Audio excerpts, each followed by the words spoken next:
y en a qui sont là pour la première fois ce soir. Amen. Amen.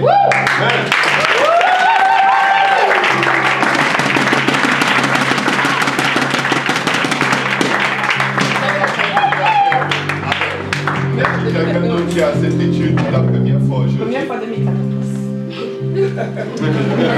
Bienvenue, bon.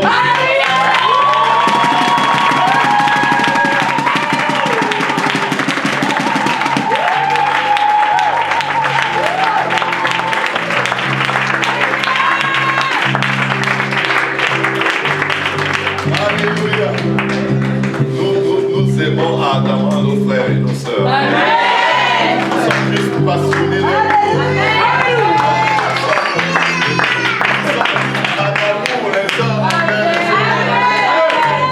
Amen. Nous nous apprécions beaucoup et nous apprécions surtout nos différences. Amen. Nous sommes tellement différents l'un de l'autre qu'on ne peut ne pas s'apprécier. Alléluia. Notre Dieu est très fort. Non.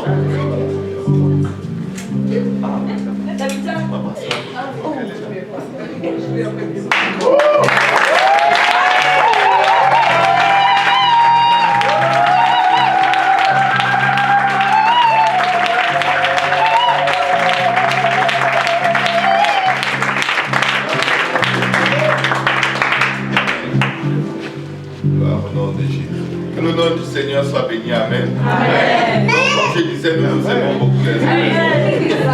Amen. Amen. Amen. Amen.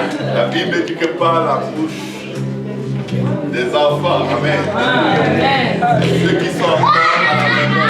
Amen. Gloire au nom de Jésus. Nous allons gagner beaucoup de temps parce que le message de Jésus est puissant et efficace. Amen. Alléluia. La parole de Dieu, elle est juste la parole de Dieu. Amen. Tu peux juste la consommer. Amen. Tu ne peux rien contre. Amen. Il est écrit. Amen. Amen. Amen. Alors, très gentil.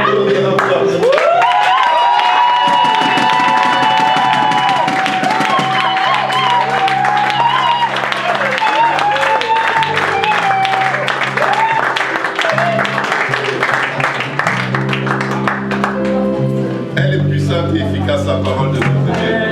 Mais je sais qu'elle va rencontrer chacun de nous aujourd'hui. Comment est-ce qu'on peut s'imaginer? On est environ 70 à 80 personnes. Mais Dieu réussit à parler à chacun individuellement dans sa situation, partant d'un seul et même message. Amen. Il faut Dieu.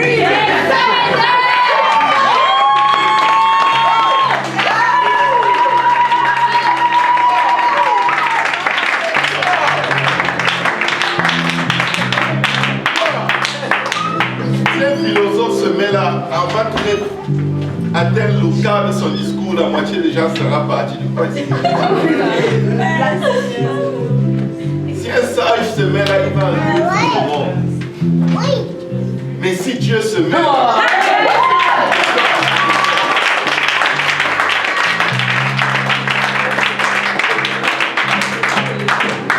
alléluia.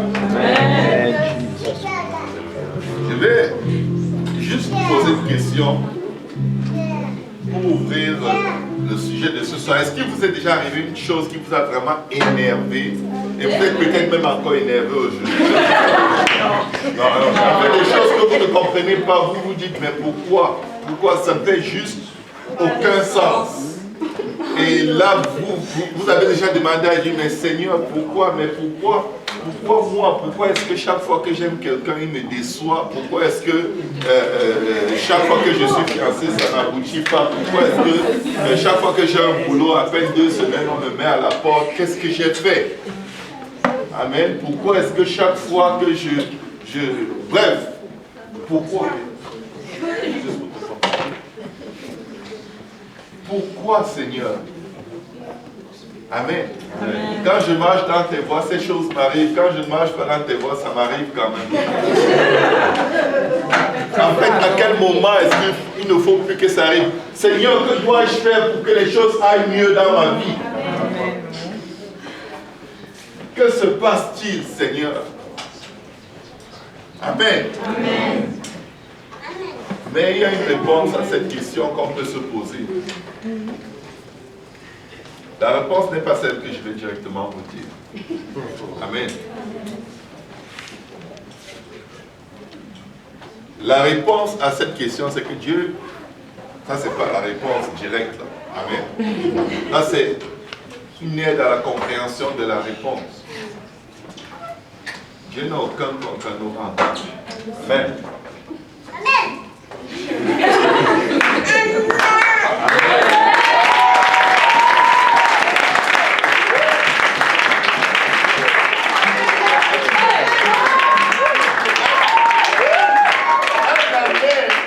Plus sincère que ça, il n'y a pas d'amour.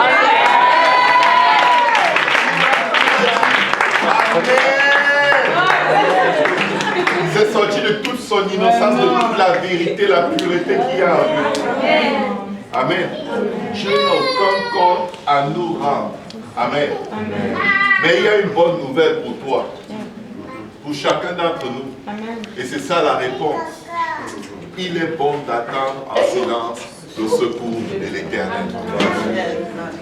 Il est bon d'attendre comment? En silence. Comment? En silence. Pas en se plaignant, pas en murmurant, pas en accusant les uns les autres, c'est de ta faute. Amen.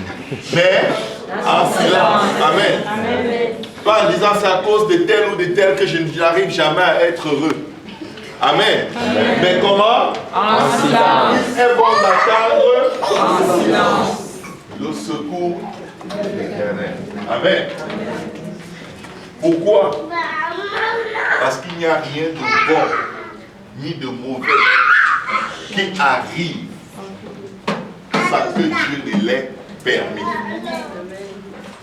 Nous allons ouvrir nos Bibles dans Josué au chapitre 11 à partir du verset 15. Vous pouvez vous asseoir.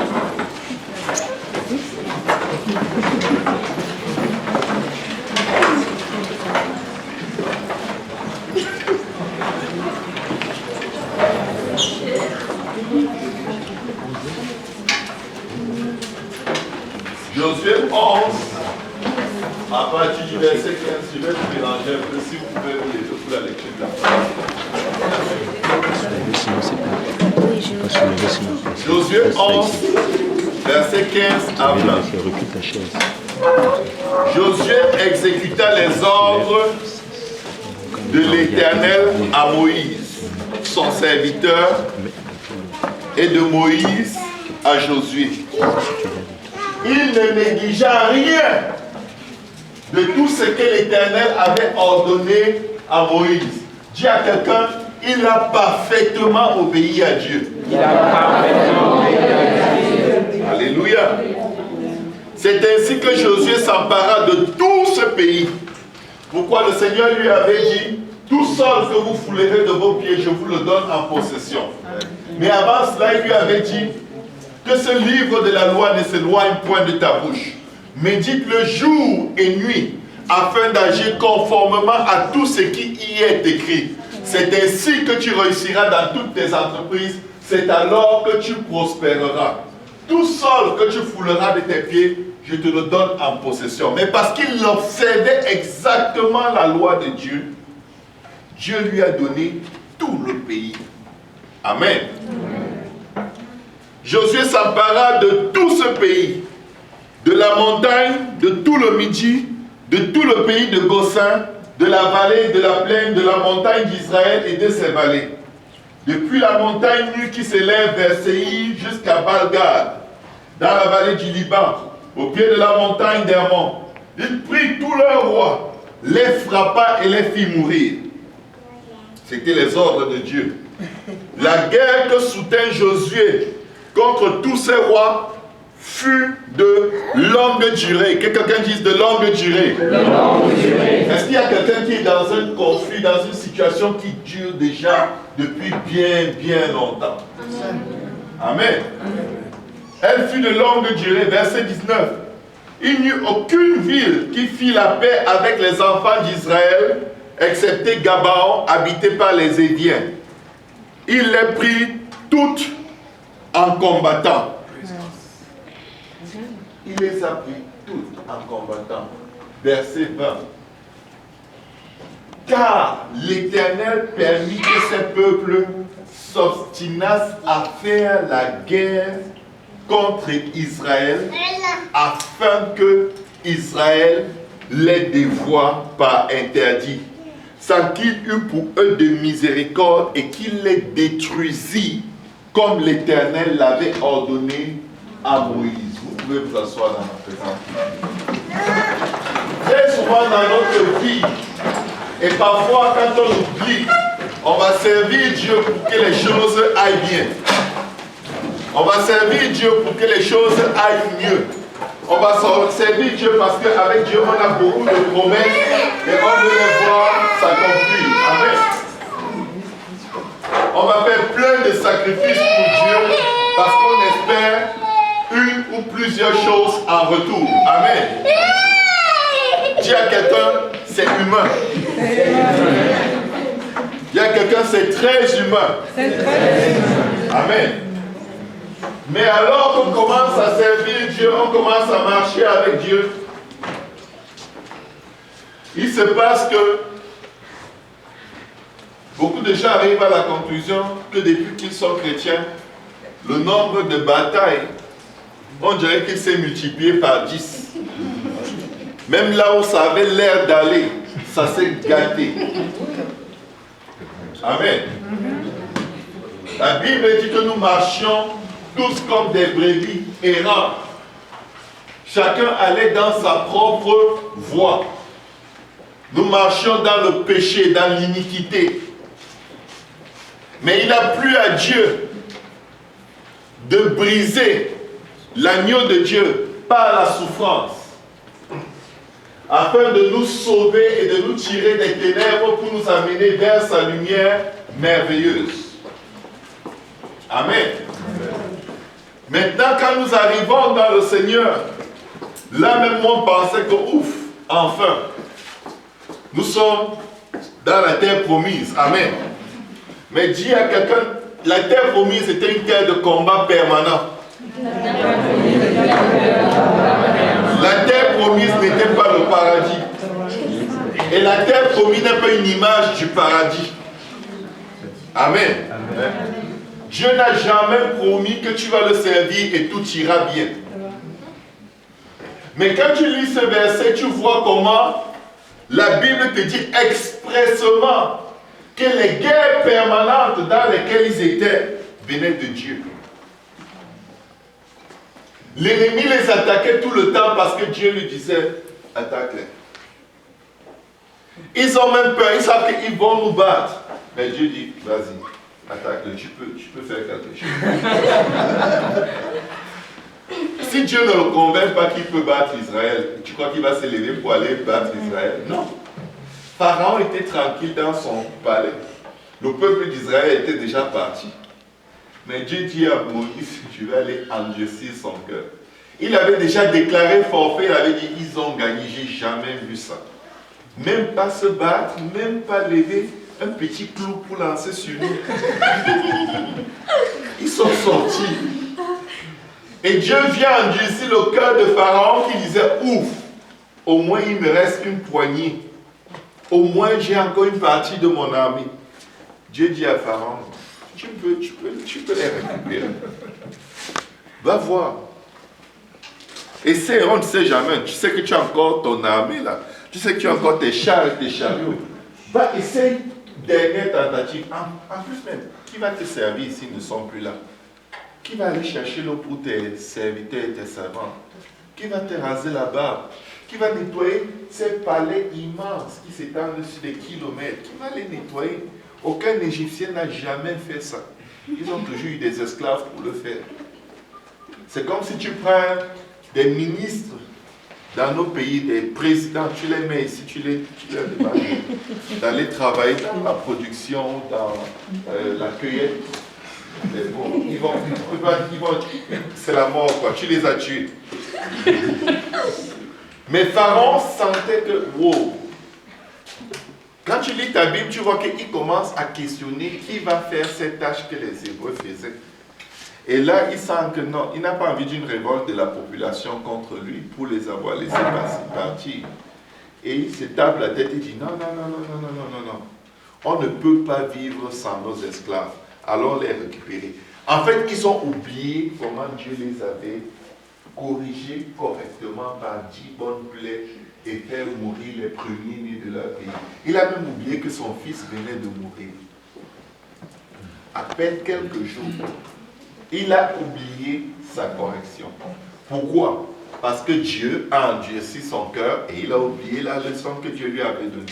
Alors il va s'élever contre le peuple de Dieu, mais le peuple de Dieu les voit et panique.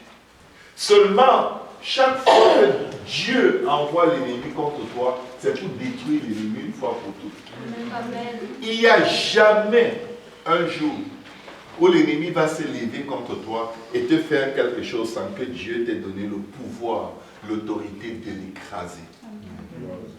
Parce que qu'est-ce qui se passe? La Bible dit que car l'Éternel permit que ces peuples s'obstinassent. Quelqu'un qui est obstiné, c'est quelqu'un qui ne comprend rien. Il veut toujours faire ce qu'il veut faire, peu importe ce qu'on lui dit, peu importe les conséquences, il n'apprend pas sa leçon. Quand on dit de quelqu'un qui est obstiné, ça veut dire qu'il est irraisonnable. Amen. Ils s'obstinaient à faire la guerre contre Israël. Pourtant, nous venons de lire que Josué les battait toujours. Amen. Sans qu'il eût, mais ils s'obstinaient pourquoi? Dieu ne voulait jamais qu'à un moment de leur vie, il y ait la paix entre Israël et ses peuples. C'est pourquoi Dieu suscitait toujours la guerre. Après la guerre, il y a un massacre, un nombre s'enfuit. Dieu estime que non.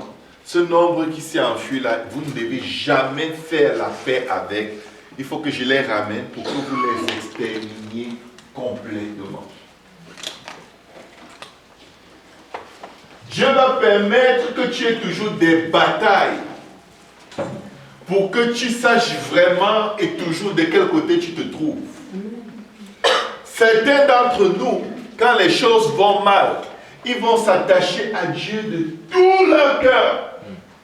Être passionnés pour Dieu comme pas possible. Mais dès que Dieu commence à les bénir,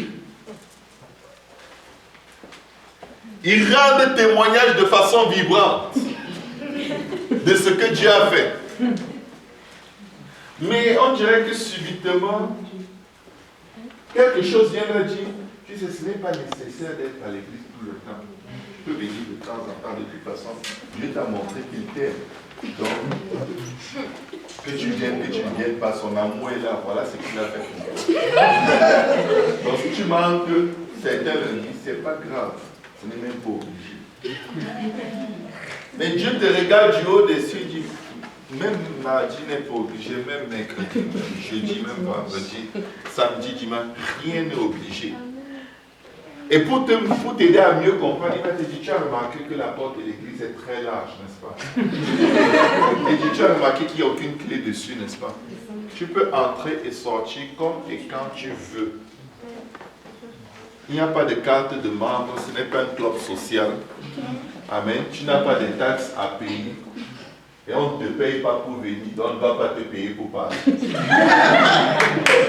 Amen. Donc, le Seigneur est tellement gentleman que si c'est ça que tu veux, fais-le. Amen. Si tu veux rester, reste. C'est ce que je te recommande, dit le Seigneur. Mais si tu veux partir, écoute, je ne sais pas s'il y a une femme qui a déjà été, une femme ou une soeur qui a déjà été amoureuse d'un frère qui ne veut pas d'elle. Amen. Ou un frère qui a été amoureux d'une soeur qui ne voulait pas de lui. Si tu t'obstines à retenir la personne, tu vas juste avoir mal au cœur pour rien. Amen. Si Dieu s'obstine à retenir l'un d'entre nous, son cœur va être affligé. Parce que tu vas perdre tout le temps des choses pour démontrer à Dieu que tu ne le veux pas. Quand quelqu'un s'obstine à forcer l'amour de l'autre, L'autre qui ne veut pas de cet amour s'obstine à faire des choses pour démontrer que ce n'est pas toi que je veux. Je ne te compte même pas. Tu n'es pas mon profil, tu n'es pas mon genre. Et comme Dieu ne veut pas te laisser pousser le rejet jusqu'à ce point, il te laisse partir. Pourquoi? Plus tu rejettes Dieu à une certaine dimension, quand tu comprends que tu avais tort, il t'est difficile de revenir en fonction du nombre de mauvaises choses que tu as fait pour démontrer à Dieu que tu gères ta vie comme tu veux, tu n'as pas besoin de lui. Et s'il ne veut pas que tu sois comme tu veux être, tu vas devenir musulman. Amen. Amen. Donc, le Seigneur Jésus est tellement gentleman que dès que tu peux partir, te dit ok, à bientôt. Ne me fais pas de menaces, ok? Va, mais reviens, je vais toujours t'attendre. Je ne vais jamais te forcer. Amen. Amen. Je veille à ce qu'il n'y ait jamais de paix.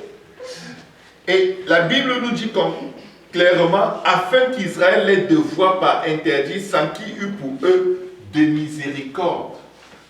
Et qu'il les détruisit, comme l'Éternel l'avait ordonné à Moïse. Amen. Dans Ésaïe chapitre 36, verset 10, nous voyons Rabshakeh qui parle au peuple d'Israël. Il leur fait toutes sortes de menaces, leur disant combien ils vont les détruire. Mais le sommet de son blasphème dans Ésaïe chapitre 36, verset 10, c'est qu'il dit ceci. D'ailleurs, est-ce sans la volonté de l'Éternel que je suis monté contre ce pays pour le détruire? L'Éternel m'a dit, monte contre ce pays et détruis-le. Dis à quelqu'un, l'Éternel n'était pas son Dieu. L'Éternel était le Dieu d'Israël. Et il est devant Israël, il dit, c'est l'Éternel qui m'a dit de venir te détruire. Vrai ou faux? Il disait la vérité. Vous savez, la vérité de Dieu n'est pas vérité pour le diable. Tu sais, Dieu l'a vraiment envoyé détruire. Mais en fait, il est arrivé, il s'est rendu compte qu'il ne peut pas les détruire. Parce que Dieu était pour eux. Amen. Parfois, ta vie va servir d'appât à Dieu pour détruire un ennemi qui peut causer ton âme, qui peut diriger ton âme vers l'abîme. Parfois, ta vie va juste être là pour attirer Satan. Parfois, c'est une situation par laquelle tu passes. C'est des épreuves que Dieu permet pour que tu découvres que tu as un ennemi que tu ne connaissais pas. Dans nos maisons, nous avons plein d'ennemis. Ceux qui ont la télé est un ennemi. Internet, un ennemi. Et dans Internet, il y a encore une multitude d'ennemis.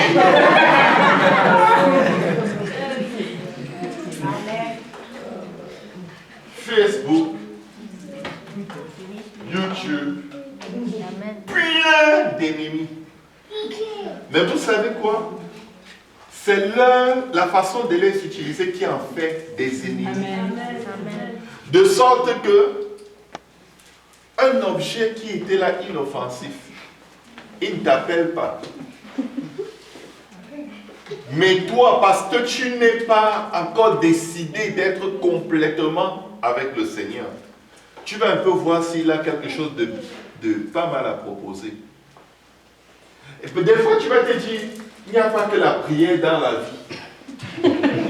Il n'y a pas que l'église tout le temps. On ne comprend même plus rien. Est-ce que c'est nécessaire? Mais vous savez à quel moment vous vous posez ces questions? Soit quand vous êtes trop stressé, ou alors quand vous êtes très à l'aise. C'est les deux extrêmes. Quand tout va trop bien, on a tendance à courir vers le mal. Quand les choses vont très mal, de sorte qu'on n'arrive plus à regarder, on ne sait même plus où regarder. Parfois, très souvent même, la première direction qu'on abandonne, c'est celle de Dieu, pour aller vers la direction des choses desquelles Dieu nous avait déjà délivrés. Amen. Il y a des chrétiens qui sont dans la maison de Dieu, mais qui vont chez des féticheurs. Il y en a qui lisent l'horoscope pour savoir comment leur journée sera.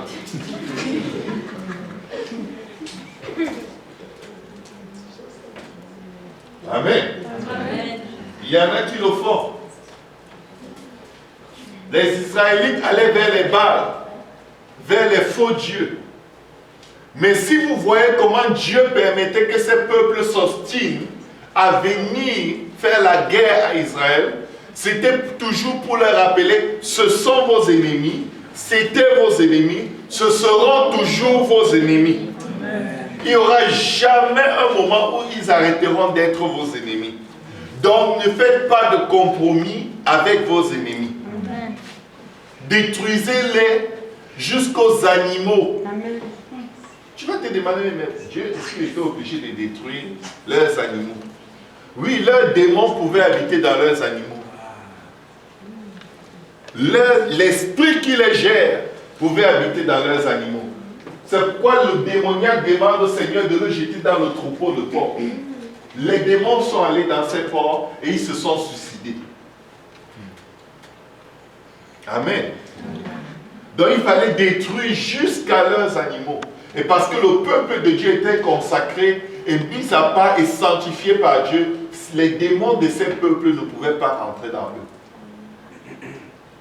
Dans toutes ces choses avec lesquelles on fait des compromis, toutes ces choses qu'on touche quand on se sent un peu seul, oh, je vais aller bien regarder un clip chrétien.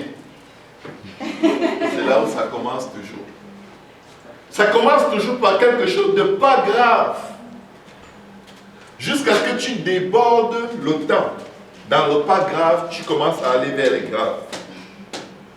Ça commence toujours par un petit clip ici, un petit clip là-bas. Je vais vous dire une chose.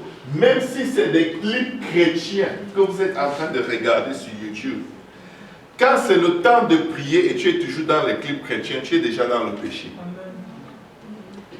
Quand c'est le temps de lire la parole, tu es toujours dans les clips chrétiens, le péché est déjà en train de te réclamer très fort. Parce que comme par hasard, tu vas voir un film qui n'est pas pire. Tu vas aussi cliquer dessus. Tu te dis, je vais juste voir l'introduction et je vais arrêter. C'est quand tu es en train de mettre l'introduction du deuxième film que tu te rends compte que tu as vu tout le premier film. Et maintenant tu es au début du deuxième, donc tu veux juste voir l'introduction et tu veux t'arrêter. Et c'est là où tu te retrouves à 4 h du matin, tu te dis, Seigneur, pardonne-moi. Et Dieu devient comme ton éboueur. Tu sais que tu vas toujours aller dans la boue et il va devoir venir ramasser la poubelle. Et là, tu dis, Seigneur, vraiment, pardonne-moi, je regrette. Et après, je n'arrive pas à marcher avec Dieu. Je n'arrive pas, c'est dur. La vie chrétienne est dure. Ouais. Ouais.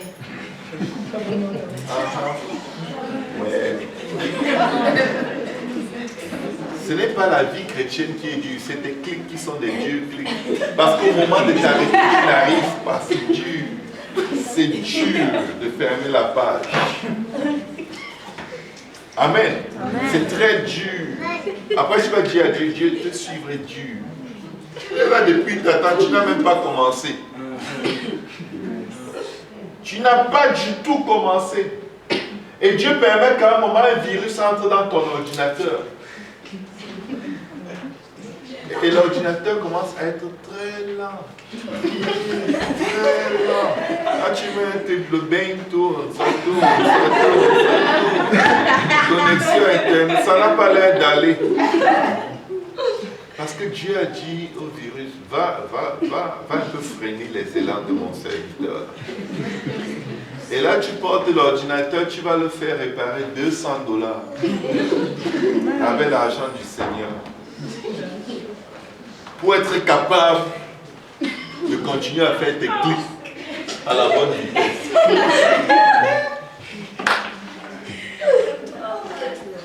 Des fois, c'est sur ton iPhone où ton utilisation est très dangereuse. Ou sur ton iPad. Les choses avec lesquelles tu traites. Si on écrit une liste, même sans savoir qui fait de telles choses, on la colle au mur. Quand tu arrives ici dimanche pour manger, tu vois la liste. Amen. Amen. Et subitement, tu es en train de téléphoner dans le bus. Tu dois descendre, tu poses pour porter tes gants, tu portes tes gants, tu sors, tu le laisses. Parce que Dieu t'a envoyé un petit esprit d'oubli, aide-le à laisser cette affaire. Parce que s'il rentre avec ça ce soir, ça va être la pornographie. Amen. Amen. Rien n'arrive jamais à un enfant de Dieu pour rien. Jamais. Jamais. Dieu est quelque part derrière en train de te séparer de quelque chose qui va causer ta perte. Et si quand ces blocages que Dieu met sur le chemin arrivent, si on peut prendre un peu de recul et dire, Seigneur, c'est en ma faveur que tu le fais. Je veux reconnaître honnêtement que tu es en train de me faire une faveur. Je n'avais pas le courage de me débarrasser de cette chose. Et tu viens, ton amour est tellement grand que tu viens jusque-là m'aider. Tu viens jusque-là me tirer. Tu viens m'accorder une soirée sans regarder la pornographie. Quel amour, quelle grâce. Tu viens m'accorder une soirée sans regarder les films mondains où il y a toutes sortes de magie, de sorcellerie et d'occultisme qui me prédisposent à avoir des couches de nuit. Si on veut regarder honnêtement ce que tu es en train de faire, il va susciter l'ennemi pour te préserver d'adorer de faux dieux. Et quand la Bible dit que ces peuples s'obstinaient à faire la guerre, il permet que tu sois tenté tous les jours pour savoir que cette chose est réellement nocive pour toi. Ce n'est pas parce qu'un jour tu étais devant ton ordinateur, tu as vu un beau film chrétien que demain tu ne vas pas regarder la pornographie. Je ne sais pas pourquoi je parle toujours de la pornographie. Mais quelqu'un sait.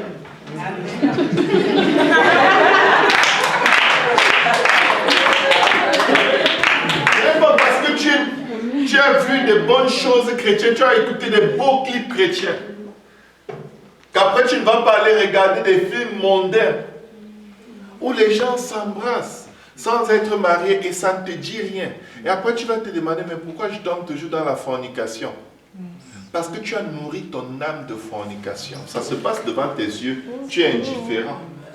Tu ne peux pas plonger tes yeux dans les ténèbres et ton âme ne devient pas ténébreuse. Je suis désolé, la Bible dit que les yeux sont les fenêtres de l'âme. Si tu plonges tes yeux dans les ténèbres, oh, combien sera ténébreuse ton âme. Si tu as des problèmes sexuels, c'est lié à ce que tu regardes. Les mauvaises compagnies corrompent les bonnes mœurs. Tu ne peux pas être sain en regardant les ténèbres. Dieu dit que ton âme est plongée dans les ténèbres. En fait, tu es déjà un candidat pour l'enfer. C'est toi qui as choisi. C'est pourquoi il va te briser à un niveau où tu ne peux plus payer ta facture d'Internet. Si tu es connecté sur le réseau de quelqu'un, la personne coupe l'alimentation à l'Internet, ça peut vous ayez des problèmes. C'est toujours Dieu qui est en train de faire des efforts de te sauver. C'est toujours Dieu qui t'aime. C'est toujours Dieu qui te supplie. De façon concrète, laisse cette affaire. Et tu vas négocier pour que ton voisin te reconnecte. Ton voisin t'insulte jusqu'à jusqu'à te dire le jour où tu es né.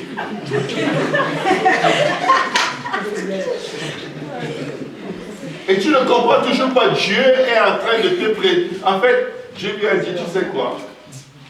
Voici la liste des injures que tu vas lui donner. Dès qu'elle ne frappe à ta porte, ou il ne frappe à ta porte, dis ça pour elle. Et il te donne ça au bon endroit.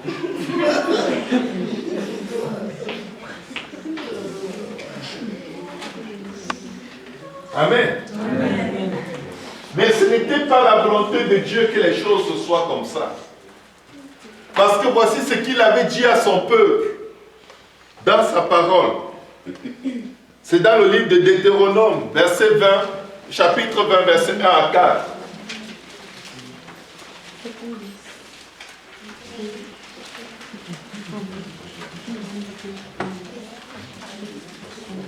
Lorsque tu iras, Deutéronome 20, verset 1 à 4.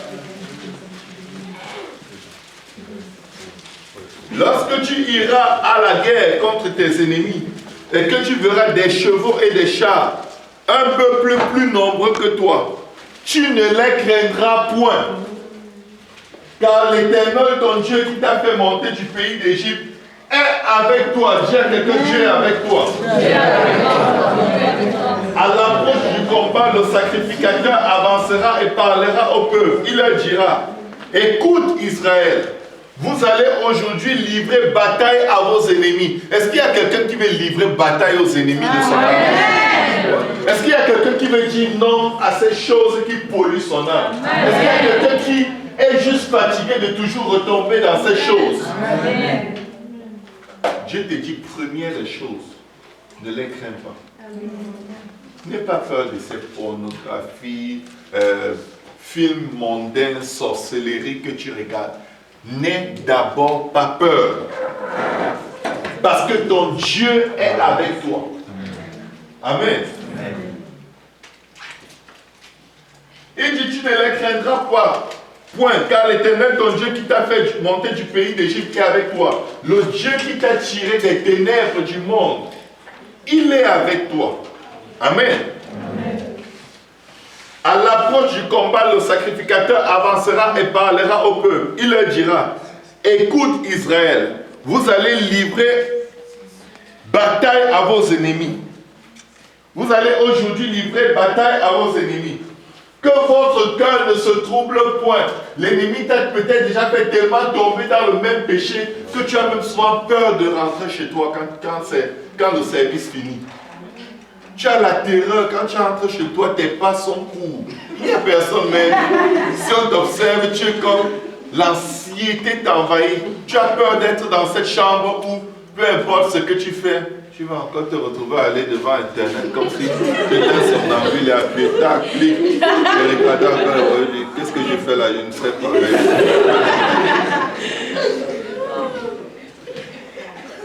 Amen. N'aie pas peur de rentrer chez toi et faire face à la tentation. Parce que c'est Dieu qui permet que tu sois tenté. Mais il sait qu'il est ta force. Il sait qu'il t'a donné le pouvoir de dire non à cette chose. Il sait qu'il t'a donné le force. Tu vas faire toute ta volonté. Et tu vas dire à Satan, tu vas peut-être lui avoir fait de sorte ce matin. Mais ce soir, tu ne mourras pas au nom de Jésus. Amen. Alléluia. Nous ne sommes plus que vainqueurs par celui qui nous fortifie. Nous ne sommes pas plus que vainqueurs par nous-mêmes. Ce n'est pas par notre orgueil, ni par notre force. Car ce n'est ni par la force, ni par la puissance, mais c'est par mon esprit, dit l'Éternel. Marche en disant, Saint-Esprit, je m'appuie sur toi. Amen. Tu es le rocher de mon salut. Je n'ai aucune portion avec ces abominations. Je n'ai rien à voir avec ça. Parle à toi-même. Dis, l'Éternel est mon berger, je ne manquerai de rien. Je ne manquerai pas de la force pour dire non à cette tentation. Je ne manquerai pas le courage pour parler à ma maison. Et dire, écoutez, murs de cette maison, vous qui êtes imbibés d'esprit d'impureté, je renonce à vous au nom de Jésus. Toi, esprit de pornographie, sors de ma maison au nom de Jésus. Toi, esprit de fornication, esprit de de masturbation, esprit de toutes les actions et actions, je vous chasse de ma vie au nom de Jésus.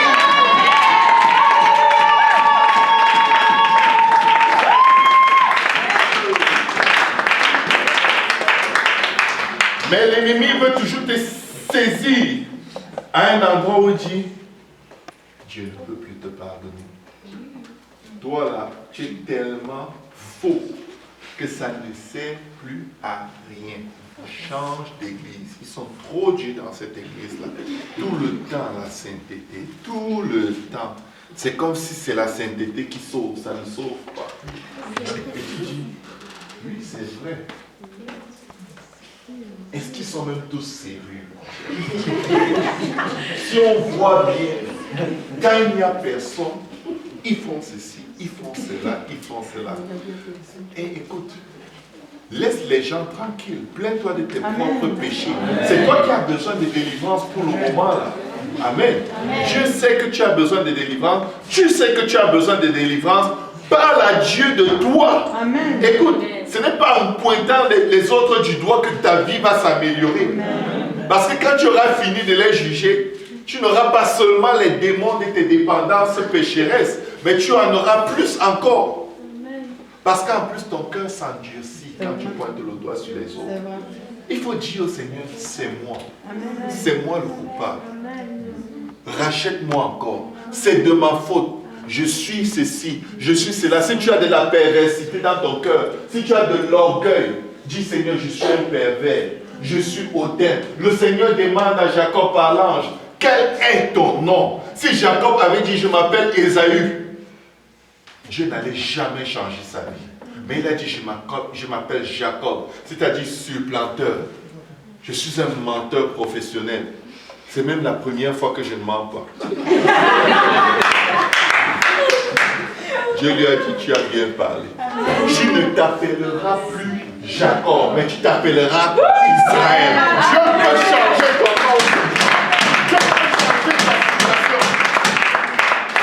Tu ne t'appelleras plus impur, tu t'appelleras sanctifié. Fier de vivre pour Dieu. Fier de raconter aux gens, je dépendais de ceci et de cela. Mais un jour, Dieu a été éternel.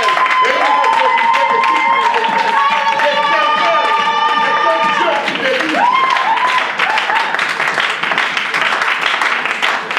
toutes mes fier d'être passé par cette épreuve. Parce que ton témoignage va fortifier quelqu'un. Amen. Gloire au nom de Jésus. Il leur dira, écoute Israël, vous allez aujourd'hui livrer une bataille à vos ennemis.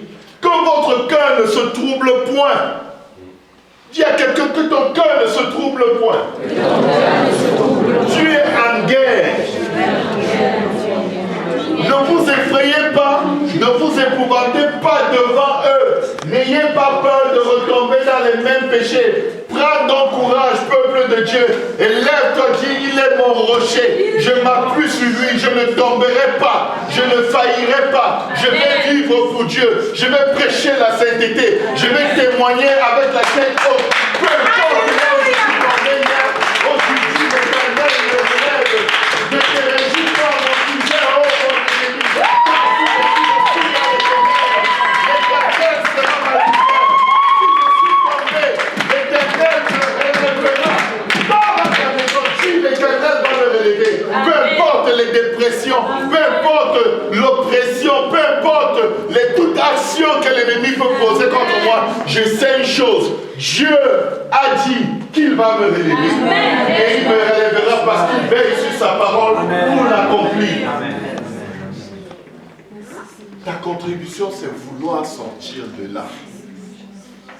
Tu le veux, appelle à l'existence les choses qui ne sont pas comme si elles étaient. Dis, je suis un sanctifié, je suis un sacerdoce royal, une nation mise à part, élu, choisi par Dieu avant que je ne sois formé dans le sein de ma mère pour annoncer ses vertus et sa gloire. C'est ça ma race. Amen. Alléluia. Gloire au nom de Jésus. Ta place n'est pas parmi les fornicateurs. Amen. Ta place n'est pas parmi les menteurs. Ta place n'est pas parmi les adultères. Ta place n'est juste pas là. Que quelqu'un dise, je me relève aujourd'hui au nom de Jésus. Je me relève au nom de Jésus. Je sors de là aujourd'hui au nom de Jésus.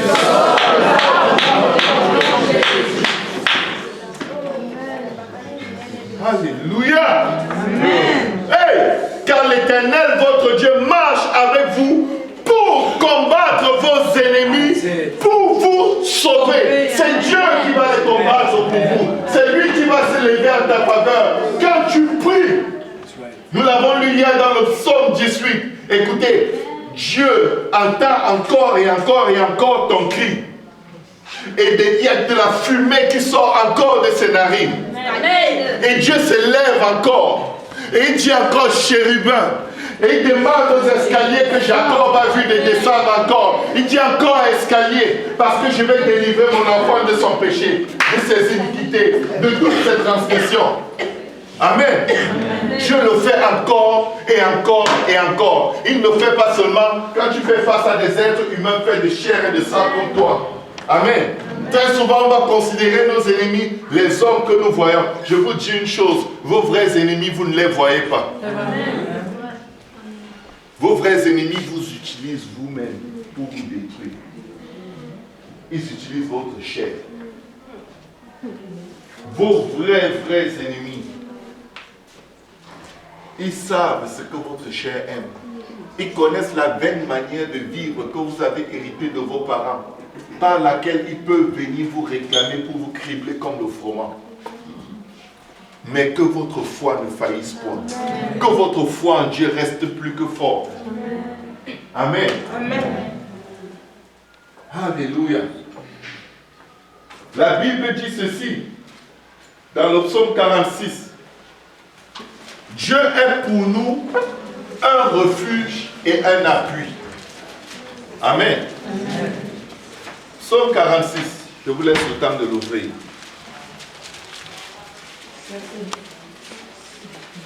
Psaume 46 à partir du verset 2. Je vais lire.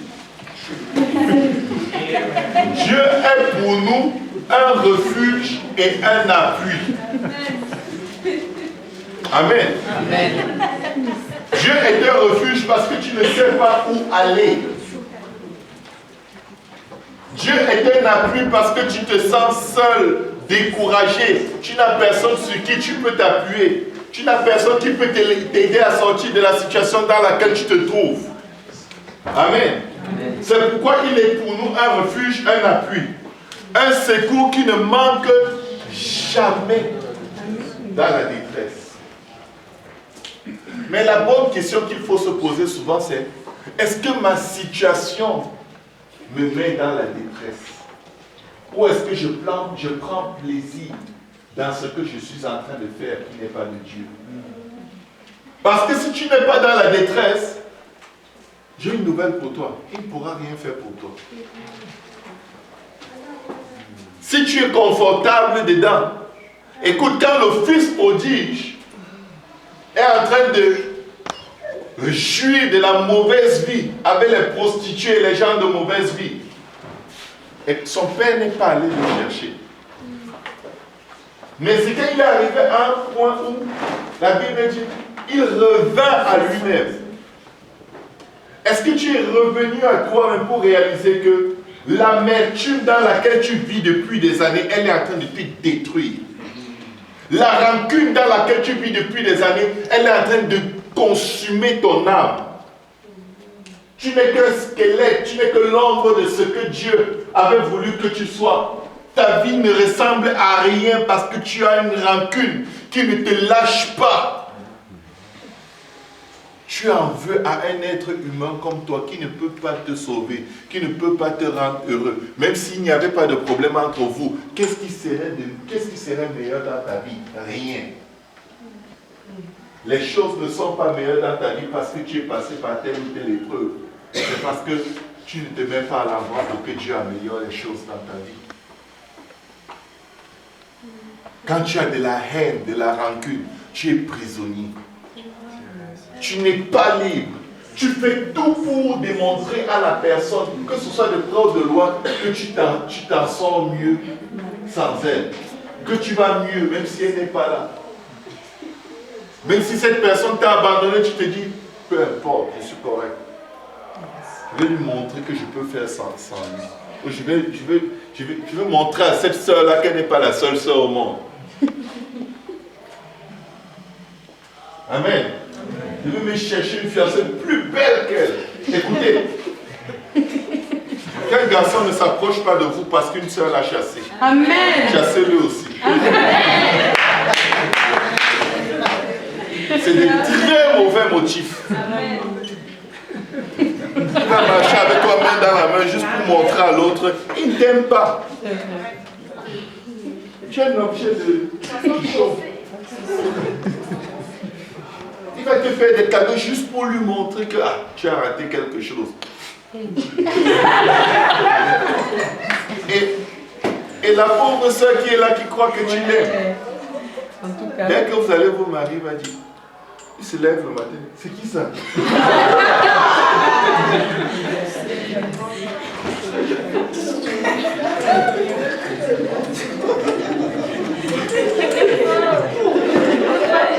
Et les sujets de prière, c'est prions parce que je ne sens plus rien. Donc quelque chose est parti, l'ennemi m'attaque. On dirait que l'ennemi a volé l'amour que j'avais. Tu n'as jamais eu l'amour. Tu étais juste l'objet d'une vengeance.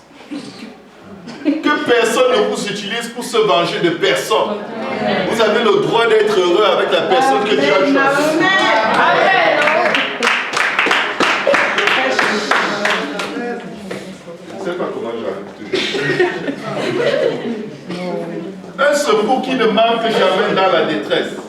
C'est pourquoi nous sommes sans crainte. N'aie pas peur. N'aie pas peur. Si tu as une application dans ton iPhone qui est favorable à ce que tu fasses les choses que Dieu n'aime pas, efface-la. Enlève l'application, moi c'est tout. Ne te dis pas que je vais laisser l'application, je ne vais plus le faire. L'ennemi connaît quels sont les boutons qu'il appuie souvent pour que tu le fasses. C'est une question de temps. Et c'est qu'il te stresse un peu ici, il te dit appelle tel pour te consoler, tu appelles, il dit à la personne ne décroche pas. Et là, tu es stressé, la personne qui te console n'est pas là. Ah, moi je m'en vais encore juste regarder un peu ça, en attendant qu'elle me rappelle.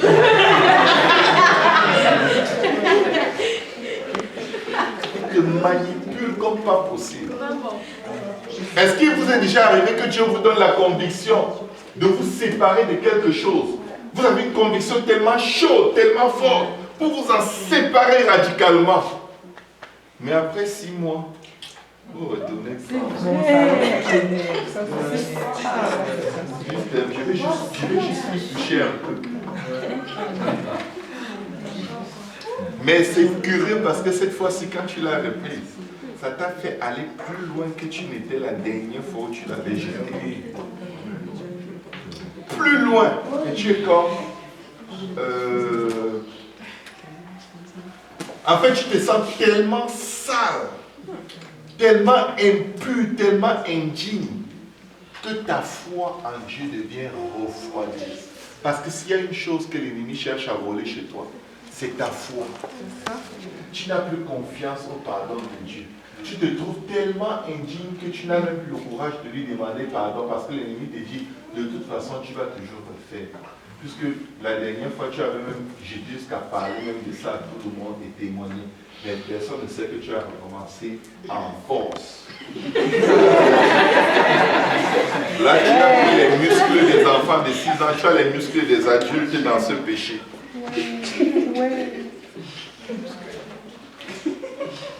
Amen. Amen.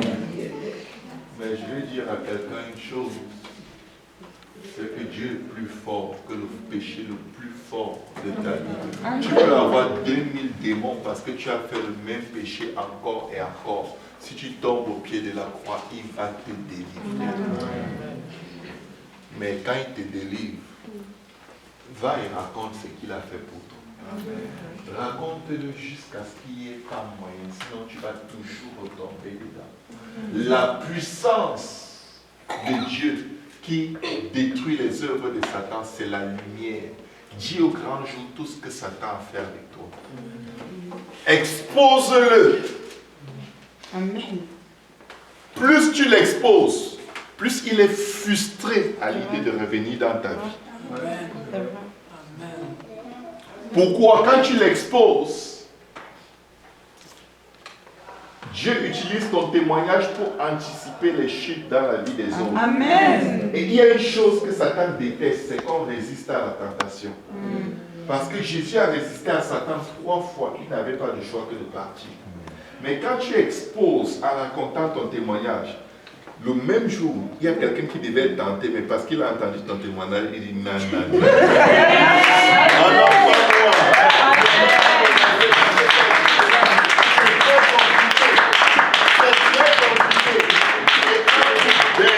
Amen. Voilà un démon qui était venu faire son affaire, qui encaisse un coup d'un ange de Dieu bien appliqué. Et un autre démon encaisse là-bas, et un autre démon encaisse là-bas, et un autre démon encaisse là-bas, à cause de la parole de ton témoignage. La Bible dit que nous avons vaincu Satan à cause de la parole de notre témoignage et du sang de l'agneau. Quand tu gardes ton témoignage, tu es en train d'exposer beaucoup de gens à tomber dans les mêmes pièges du diable. C'est comme si c'est en vain que Dieu l'a fait pour toi. C'est comme si c'est pour rien. Dieu t'a délivré pour rien. Tu veux paraître un saint qui est saint, plus que le mot saint. Et parce que tu n'as jamais dit que Dieu t'en a délivré, il est facile pour toi de retourner. Parce que tu dis, bon, si on m'attrape, je vais dire, c'était la première fois. Tu es dedans depuis tellement longtemps que tu ne sais même plus quand ça a commencé. Et si on te prend, tu vas dire, non, c'est que ma tante est morte et j'étais très touché. Je ne sais pas comment j'ai fait. Peut-être c'est le deuil de ma tante qui n'arrive pas à quitter mon cœur. Je suis passé par des épreuves trop dures. C'est pourquoi je fume, je me drogue. On a failli me tuer 10 000 fois. Tu sais quoi? Laisse cette affaire, parce que si tu meurs dedans, tu vas aller en enfer. C'est aussi simple que ça. Il faut dire au Seigneur, Seigneur, j'en ai marre d'être ce que je suis. Change mon histoire. Tu m'as fait porter ton nom dans les eaux de baptême. Parfois, quand tu regardes certaines choses sur Internet, imagine-toi le Seigneur à côté de toi. Seigneur,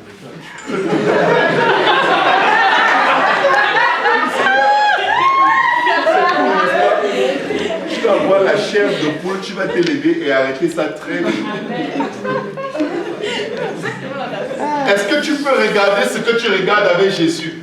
Tu te dis non, c'est un film où il n'y a rien de mauvais. Est-ce que le Seigneur peut s'asseoir et regarder avec toi? Est-ce que tu peux regarder ça devant tout le monde à l'église? Je vais vous dire une chose, tout ce que vous ne pouvez pas regarder devant tout le monde à l'église, c'est un péché. C'est un grave péché et vous vous êtes tellement bien menti vous-même que c'est pour vous quelque chose de normal. Mais si on te demande, est-ce que tu peux le regarder à l'église devant tout le monde? Si tu n'arrives pas, tu es là devant tout le monde. Tu vas dire no way. Et tu sais pourquoi no way? Parce que ta conviction que le diable t'a donné à la maison, là, ça ne tient pas dans la présence de Dieu. Amen. Tu le sais. Tout ce que vous dites, tout ce que vous faites dans votre maison, examinez-le dans la perspective de le dire et de le faire devant tout le monde dans la maison de Dieu. Si vous ne pouvez pas, n'attendez pas qu'on vous prêche dessus. Faites l'effort de servir Dieu à une autre dimension en abandonnant ça. Seigneur, parce que je ne peux pas dire de telles choses dans ta maison devant tout le monde, je ne vais pas non plus le dire en privé. Aujourd'hui, je parlais avec mes collègues, je leur disais qu'il fait ben froid. Ils me disent, wow, enfin! J'ai dit ben.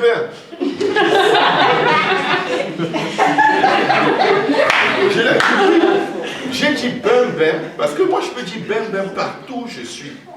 Je peux vous garantir que si je ne peux pas dire bam bam chez moi, dans mon église, je ne dirai pas bam bam au travail. Vous m'avez bien compris.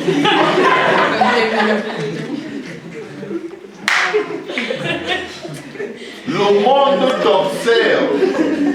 Tu as été dans l'église. Dès que tu dis que tu es chrétien, tu dis, ah, tu vas dans quelle église? Il y a de ces églises, quand tu dis que tu y vas, peu importe ce que tu fais, on dit, oui, c'est correct, tu es de cette église-là. Parce qu'on sait que là-bas, c'est le club des Jézabel et des, je ne sais pas quoi, des Jizé, ou c'est Jizé. On sait que c'est eux, ils sont un peu pires que le monde, et ils parlent beaucoup de Dieu, oui. Si tu vas là-bas, c'est correct. Mais il y a de ces églises, quand tu dis que tu appartiens à l'église pentecôtiste, la personne ne va pas croire que tu appartiens à cette église. Parce qu'il sait que là-bas, c'est une autre façon d'être, une autre façon de faire, une autre façon de parler, une autre façon d'agir.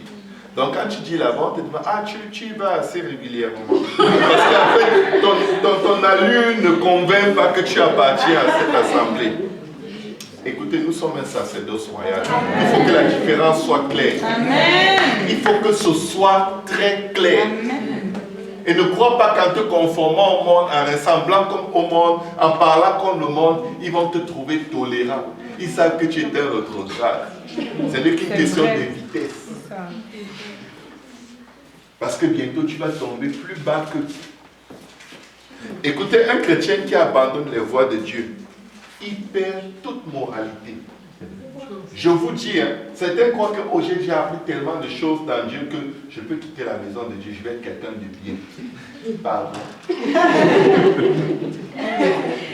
Tu oublies que tu étais quelqu'un de bien parce que le Saint-Esprit t'a donné la force.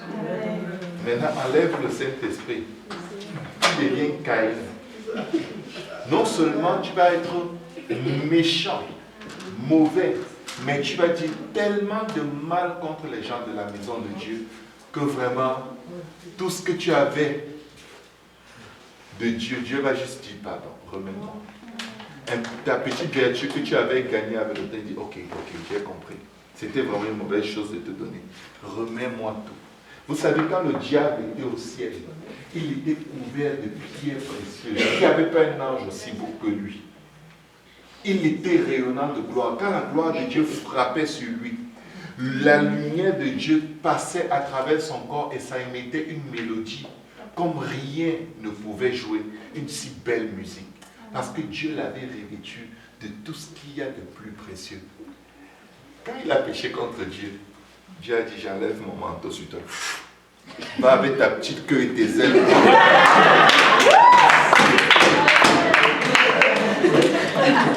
Tout ce qui est le reflet de la gloire de Dieu sur ta vie, tu quittes Dieu. Est-ce que tu peux laisser le manteau et la carte de membre en partant? Tu ne peux pas être chrétien sans Dieu. Amen. Tu ne peux pas. Tu ne peux pas être chrétien sans ton église. Amen. Je vous dis là, tu ne peux pas être chrétien sans ton église. Tu es en train de te mentir à toi-même. Regarde seulement les œuvres que tu fais. Regarde tes actes. Regarde les paroles qui sortent de ta bouche. Regarde la corruption de ton cœur. Regarde ce que tu regardes sur Internet. Tu vas peut-être dire, je n'ai pas de télé.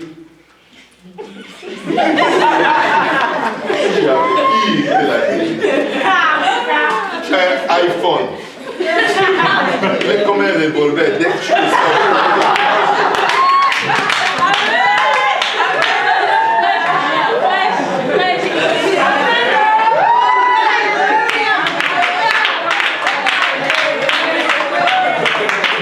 Amen.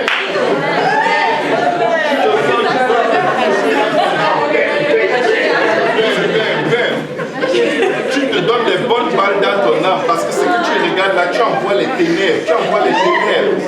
Personne ne t'a vu. Mais Dieu t'a vu et le diable t'a vu. Il y a toujours trois voies dans chaque décision que nous prenons. La voie de Dieu, la voie du diable et notre propre voie. Il y a toujours une élection dans chaque chose que nous faisons. Les élections sont en permanence. Et il y a toujours quelqu'un qui gagne les élections et quelqu'un qui perd. Et la personne qui détermine qui va gagner les élections ou perdre, c'est toi. Il y en a qui font tellement perdre les élections à Dieu que Dieu, parfois, il n'a pas envie de se présenter.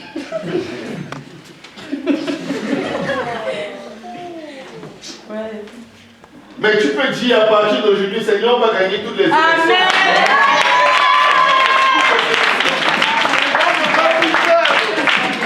Nous serons repartis au pouvoir. Amen. La portée de sa sainteté. On va gagner. Yeah. Amen. Amen. Oh, à l'église, là, ils sont trop durs. On prêche trop dur. On aime parler de la vie des gens. Tu veux qu'on parle de la vie de quoi? Des chaises? Amen. Amen. Amen.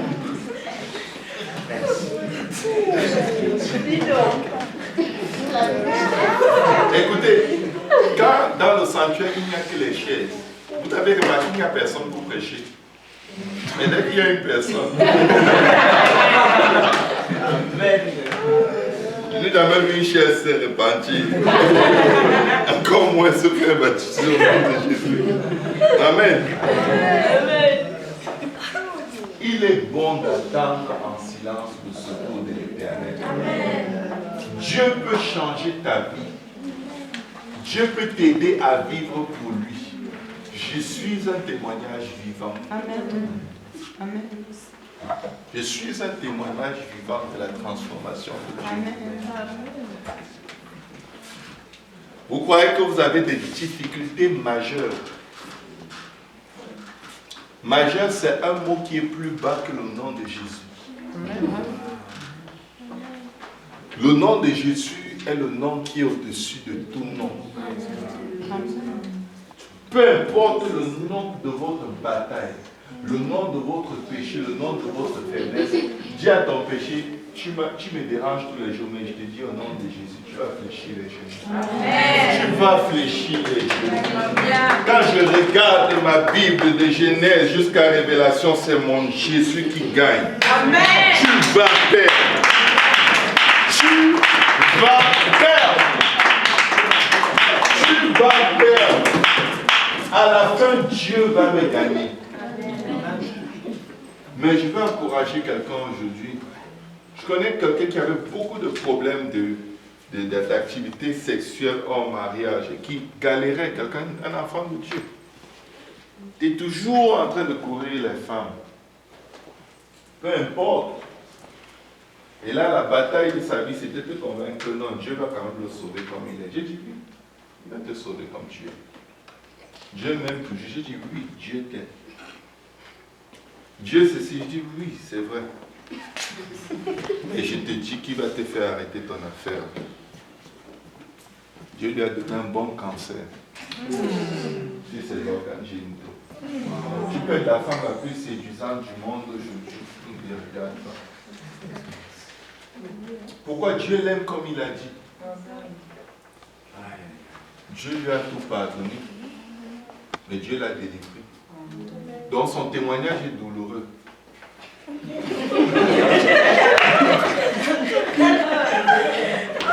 Tu peux vivre avec un témoignage douloureux, comme tu peux dire, Seigneur, je n'ai pas vu que tu ailles jusqu'à l'extrême avec moi. Amen. Donc, je vais rester à tes pieds et prier jusqu'à ce que tu me délivres de façon douce. Je ne veux pas les marques sur moi pour le restant de mes jours. Il y a beaucoup de chrétiens qui ont le sida. Il y a des gens qui ont grandi dans la maison de Dieu, mais parce qu'à un moment, ils ont cru qu'ils ont raté quelque chose dans le monde. Elles sont sorties une fois, je vous dis une fois, peine enceinte. Une fois. Première tentative, le ventre était devant. Tu lui as dit, tu vas t'asseoir maintenant avec l'enfant, tu vas grandir avec lui. Tu grandis spirituellement, lui va grandir physiquement. Et elles se sont calmées pour toujours. Maintenant, chacun va choisir la manière dont il veut que Dieu le transforme. Parce que Dieu a résolu de te sauver. Je vous dis, Dieu est obstiné. Nous servons un Dieu qui est obstiné. Vous savez, moi j'ai 4 enfants. peu importe ce que mes enfants vont faire, je suis obstiné à les redresser. Parce que peu importe qui sont mes enfants, ils sont et ils seront toujours mes enfants. Est-ce qu'il y a des enfants de Dieu ici? Alléluia!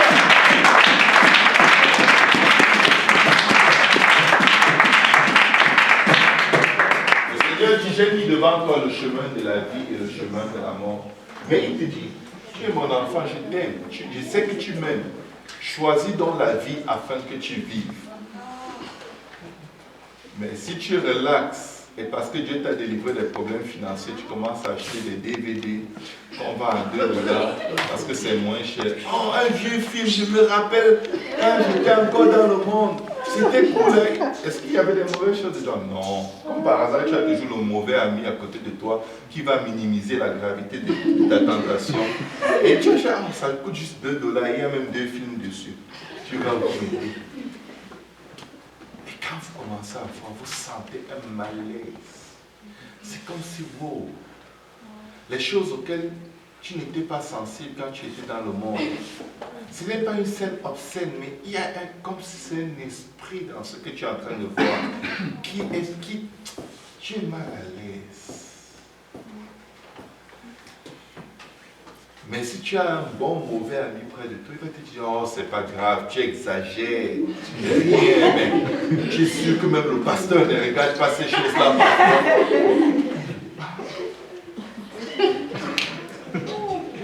Je te dis, Dieu regarde au cœur. Dieu vient de regarder à ton cœur, c'est pourquoi il te met mal à l'aise. Parce que ton cœur est en train de changer. La Bible dit, garde ton cœur plus que toute chose. Ton cœur est en train de changer. Ton cœur est en train de prendre les marques de la flétrissure parce que ta vie est trop pleine de compromis. Et à un moment, tu vas juste être un robot dans la maison de Dieu. Quand on danse, tu danses. Quand on saute, tu sautes. Quand on pleure, tu pleures. Après, tu dis, je pleure même pourquoi. Tu es à l'hôtel, tu regardes, est-ce que tout le monde a fini de pleurer? Tu dis, ok, bon, ça c'est...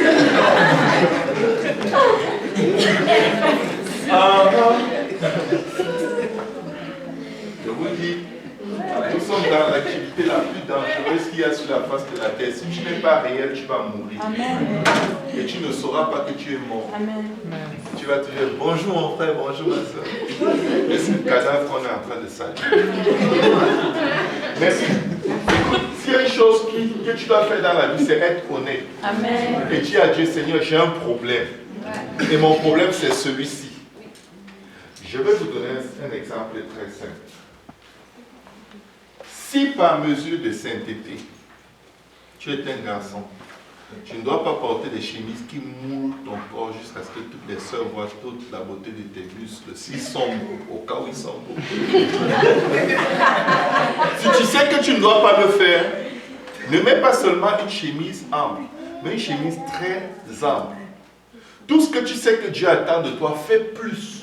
Il ne faut pas toujours être sur la limite. Voilà la ligne. Est-ce que faire ça c'est péché? Non. Est-ce que m'approcher de ça c'est péché? Non. Là c'est un peu péché. Bon, je me recule. Ici je suis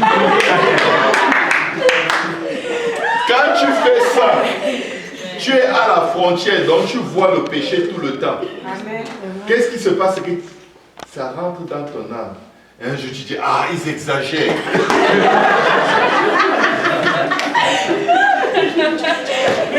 Si le péché commence ici, toi sois là-bas. Jusqu'à ce que tu dois faire comme ça et dire, oh, non.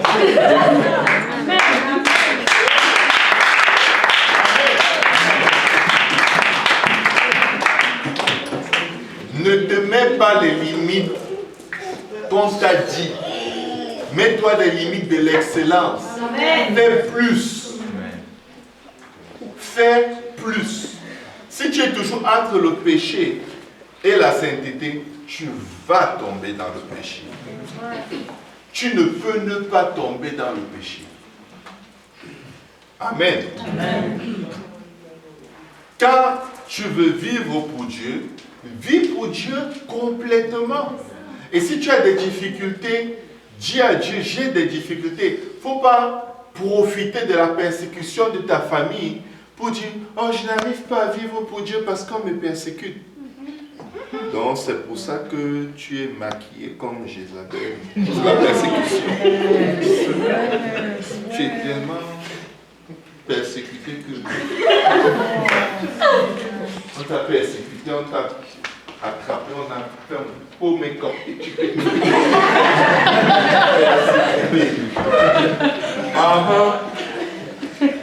Oh Seigneur, aie pitié de nous. C'est pire quand tu es dans le péché et tu es menteur. C'est ça alors. Écoutez, Dieu nous aime. Amen. Tu ne peux répondre à l'amour que par l'amour.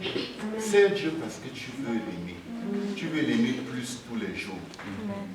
Tu veux lui faire confiance.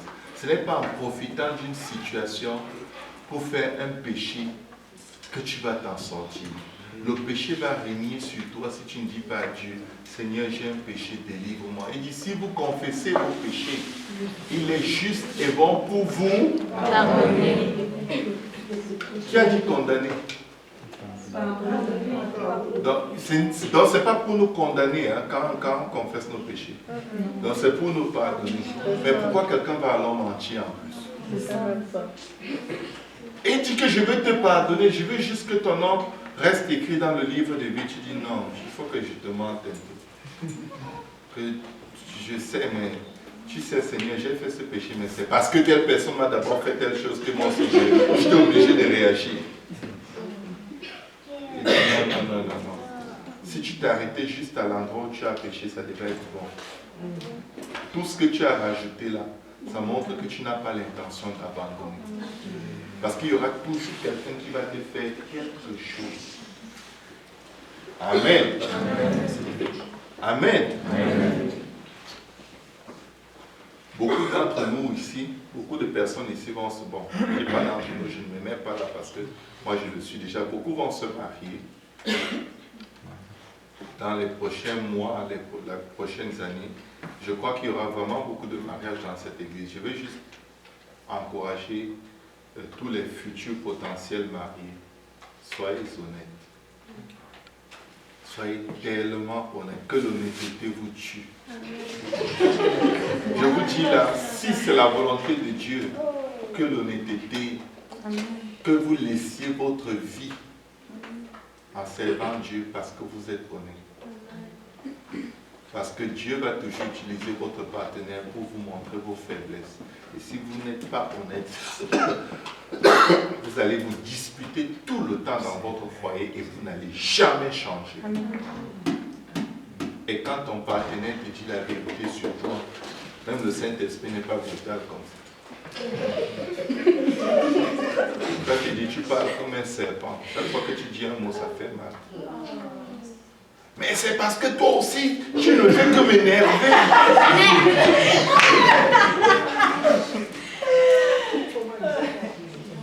Non. Seigneur, délivre-moi de la langue du serpent. Parce que apparemment, je fais plus de mal que je ne veux, que je ne réalise.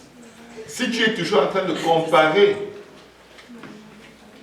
pourquoi tu ne parles pas à telle sœur? C'est parce que non, chaque fois que je m'approche d'elle, elle me fait du mal. Tu ne fais tellement jamais de mal à personne. Ouais, pauvre toi. Tu souffres. Hein. C'est vrai, ne va plus près d'elle. Tu as compris. Tu arrives ailleurs, quelqu'un vient. Pourquoi tu ne parles plus à telle sœur? La sœur là qui disait qu'on lui fait du mal. Tu sais ce qu'elle a fait? Écoutez. C'est moi le problème. Chaque fois que tu es devant Dieu, dis à Dieu, Seigneur, c'est moi le problème. Ce n'est pas ma famille qui me persécute le problème. Ce n'est pas mon frère, ce n'est pas ma soeur, c'est moi. J'ai besoin de toi. Il faut attendre en silence le secours de l'Éternel. Il faut savoir que Dieu va susciter de l'opposition dans ta vie pour que tu sois honnête. Parce qu'il veut te changer. Parce qu'il veut te transformer. Parce qu'il veut te purifier. Il veut te laver. Il veut te faire une faveur. Il ne veut pas te condamner. Si vous confessez vos péchés, il est juste et bon pour vous pardonner et pour vous purifier. Mais ça te prend d'être honnête pour lui dire la vérité sur toi-même. Dieu de Jacob soutient ma foi. Jacob, c'était le mauvais nom. C'était l'usurpateur. C'était le menteur. C'était le jongleur. C'était le tricheur. Dieu de Jacob soutient ma foi. C'est-à-dire, prends-moi, Seigneur, comme tu as pris Jacob et change-moi. Parfois, on chante une chanson, on ne comprend pas ce qu'on est en train de chanter. On met plein d'émotions là-dedans. L'intelligence est stérile. Non, réalise que tu es en train de demander au Dieu qui a transformé Jacob de te transformer et donne ton nom à Dieu. Dis, Seigneur, voilà les choses que je fais quand personne ne me voit. Soutiens ma foi, change-moi. Parce que je veux que tu fasses quelque chose de ma vie que tu m'as donné. Je veux que tu m'utilises pour gagner des âmes. Je veux que quelqu'un me regarde et il a envie d'être chrétien. Amen. Parfois, fais un peu ton bilan de la journée. Est-ce que si les gens me regardaient aujourd'hui, ils auraient envie d'être chrétiens? Est-ce que si les gens me regardaient toute cette semaine, ils auraient envie d'être chrétiens? Parfois, fais le bilan et demande-toi, si tous les membres de l'église étaient comme moi, exactement comme moi, est-ce que l'église existerait encore? Ou alors on fermerait les portes, on remettrait les clés à qui de droit, ou on vendrait la bâtisse. On donne tout l'argent aux œuvres charitables et on dit, c'est bon, plus besoin d'église. Parce que nous sommes tous d'une certaine façon. Imagine que 50 personnes dans l'église sont exactement comme toi. Quelle influence est-ce que cela aura sur l'assemblée? Bonne ou mauvaise? Imagine seulement que toute l'assemblée a le même type de pensée que tu as. Imagine seulement que toute l'assemblée aime l'argent comme toi. Imagine que toute l'assemblée est remplie de jalousie comme toi, ou d'amertume comme toi. Imagine que Dieu veuille te multiplier par 100 pour faire une église avec toi. Tu vas savoir facilement qu'est-ce que tu veux, qu'est-ce qu'il est bon que Dieu change en toi. Tu vas connaître tes vrais besoins. La Bible dit, ne vous inquiétez de rien, mais faites connaître vos besoins à Dieu. S'il y a un besoin qu'on a réellement, c'est le besoin d'être transformé. Généralement, quand on dit ne vous inquiétez de rien, mais faites connaître vos besoins à Dieu, c'est le matériel auquel les gens pensent. Une voiture, un travail, un mari, une femme, un enfant, un ceci, un cela, des choses qui périssent. Mais non, faites attention. Le Seigneur dit, votre Père céleste sait déjà ce dont vous avez besoin. Mais de quel besoin il nous demande alors de parler s'il sait déjà? C'est votre besoin de salut. C'est votre besoin d'être transformé. C'est votre besoin d'être sanctifié. Parce que c'est un besoin permanent et réel. Tu dis, gloire à Dieu, Dieu m'a délivré de la haine. Mais tu ne parles pas avec 2 ou 3 personnes. Parce que tu les hais tellement que tu ne les comptes pas dans ton entourage.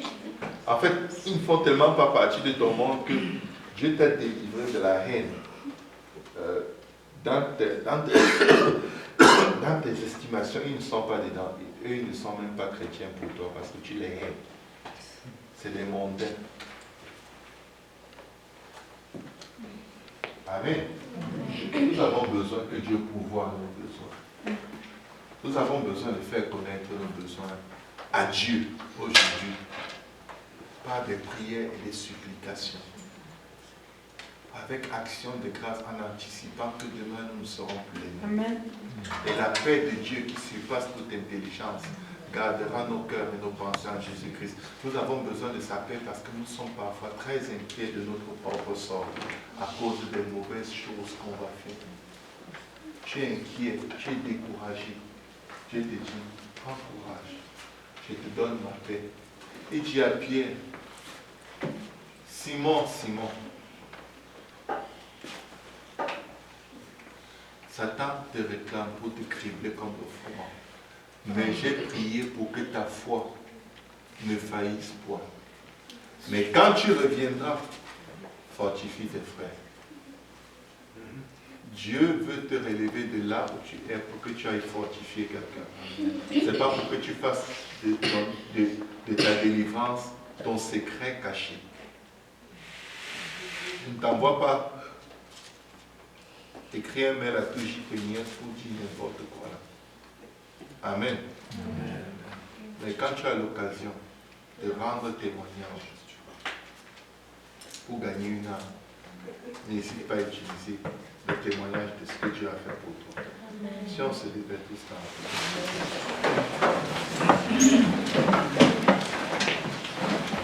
En moi, c'est